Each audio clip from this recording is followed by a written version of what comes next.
This is the 2023 Volkswagen Amarok. I wanna be the greatest. Everybody on the fake shit. I look around and feel like everybody is the fakest. I make this every day and I'm impatient, hoping one day I blow up from the basement. Statement, the top is so vacant. I don't hear shit that I think is amazing. Waiting for my day when I'm playing sold out shows for 1,000 faces. Hey, give me that crown, get in my way and to be put down. It ain't your place, all this my town. If I want that shit. And this is new. This is brand new, this truck. It was released last week. And I am one of the first people in the UK to actually drive one of these. And I'm very excited because I loved the old Amarok. It was a really, really good truck. And this is obviously their brand new version, so it shares the same platform with the Ranger, the Ford Ranger, and engine options as well. So this is the 3-litre V6 diesel. It's got 240 horsepower and a lot of torque. I can't remember what the torque figure is, but there you go. And it's quite a large vehicle, as you can tell, but the interior of this is just lovely. So it has Ford's vertical infotainment display, which looks really, really cool in here, and it suits the car perfectly. Well, I say car, it suits the truck perfectly, and it's really, really well integrated. So we know what these are going to be like off-road, and I'm not really too bothered about that. I want to know what this is like on-road, because most of the time they are going to be spending their life on the road, and so why would you not want to know what that's like? And first impressions are that it's a big vehicle, and you can easily tell the size of this. It feels big, and that's not a bad thing by any means, because it means you're aware of it. But it's also it's nice to drive. So the suspension so far, obviously I haven't really driven it that fast yet, but the suspension so far is lovely. It's not too hard, and it's not bouncy like you typically find. But we do have drive modes down here. So if we go into, okay, there's no sport mode. We've got normal, eco, tow, slippery, mud ruts, and then deep snow or sand. But with no sport mode, we can just put our foot down and see what happens.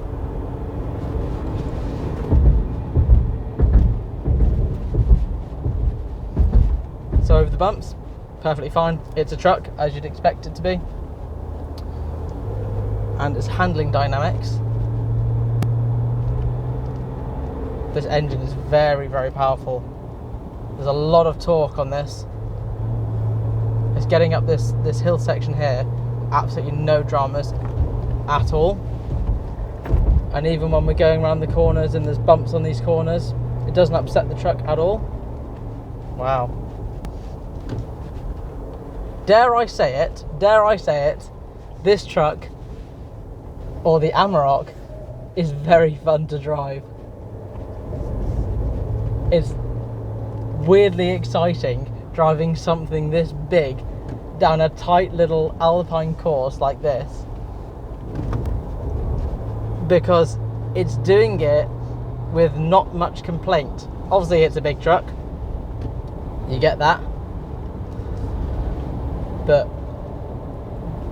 bit of tyre squeal as you'd expect. The body roll actually isn't too bad, so I was expecting there to be a load of body roll.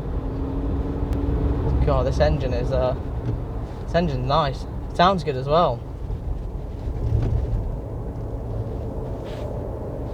Turning's good. It's very easy to place this truck as well for something so big.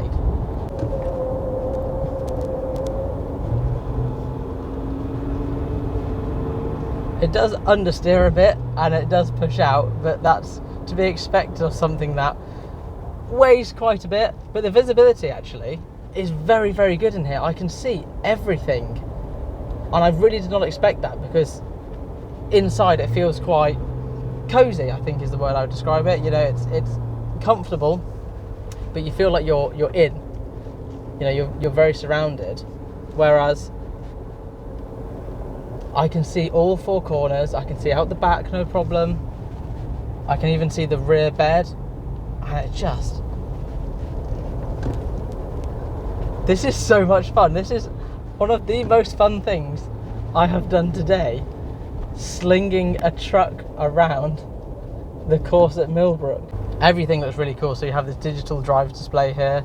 Obviously I mentioned that large portrait style tablet thing, which looks really good in the middle. Then you have your little selectable modes down here as well. So your drive modes, your parking, your menu to get on there, and then some various other features to do with the car. The gear stick, actually, when I say gear stick, it's not really a gear stick, but this is a nice chunky feeling thing. Everything feels really, really polished as well. And the seats, actually, so these are the ergonomic comfort seats with, I don't think they've got memory function on them. I can't feel it, but they're electrically adjustable. So this one is, as is the passenger. Super comfortable. I've had no complaints sitting in this at all. And I really like this, and do you know what? I enjoyed it so much. I'm going to go round again. Yeah, this thing, it will shift if you want it to shift. It's definitely pokey. As I said, that V6 engine, huge amount of power for a truck, and it's. Oh, I keep setting the. It has lane keep assist, and I accidentally set it. But over the bumps, it's so composed. So I've got an MG EV4 coming up, and I'm gonna do my best to hold him off. You're not allowed to race here, and I'm not racing, I promise. But the best thing about the truck is because it's got truck suspension, I can go over the inside bumps with no problem at all. And the suspension is so well set up. Obviously it's designed to be a commercial truck first and foremost. This is the Pan America spec, so it's a little bit more lifestyle focused and has obviously a nice creature comforts as well. But a truck has no business being this good down an alpine. Basically it's an assault course for cars, and that little MG behind me is trying.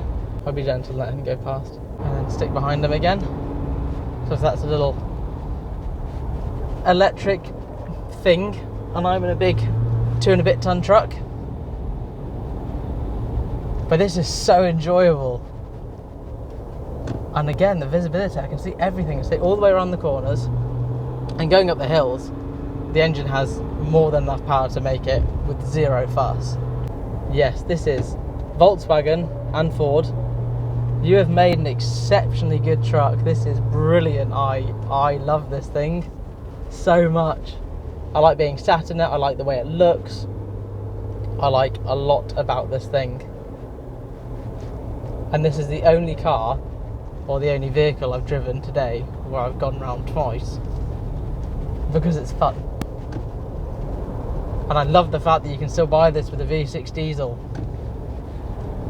because 4 cylinders are great, but there's just something nice and smooth about a V6, and as such the engine on this is very smooth. It doesn't rattle your teeth and your bones or anything like that. You'd never guess there's a diesel lump sat in front of you. That was a bit bumpy. I never thought I would be driving a truck around an alpine course to see what it's like. But I have, and now you don't need to do it because I've done it for you. But yeah, this is awesome. Everything just looks really, really nice. Well, that's cool. The door release is down in like the handle where you would close the door, but there's a little grab handle type thing, a very utilitarian tactile handle down there that you would use. So my final thoughts on the Amarok, even though it has been a bit of a different review because I've been hammering it around an alpine assault course, is it's brilliant. It's awesome. It's a bit on the pricey side. It's like 45,000 plus the VAT, which is a lot of money, but you get something that's really, really cool. I mean, I love trucks, it has to be said. They're cool, and you've got Harman Kardon stereo in here, this lovely portrait display, and everything is finished really, really nicely. I love the driver's display that you have in front of you. There's a lot of room in here. The back seats have a load of room, and everything is just finished to a very high quality. That engine is beautiful. What a little peach that is. You can barely hear it. And for a diesel, that's very good news indeed. Thank you for watching. I hope you've enjoyed this, and I'll see you soon.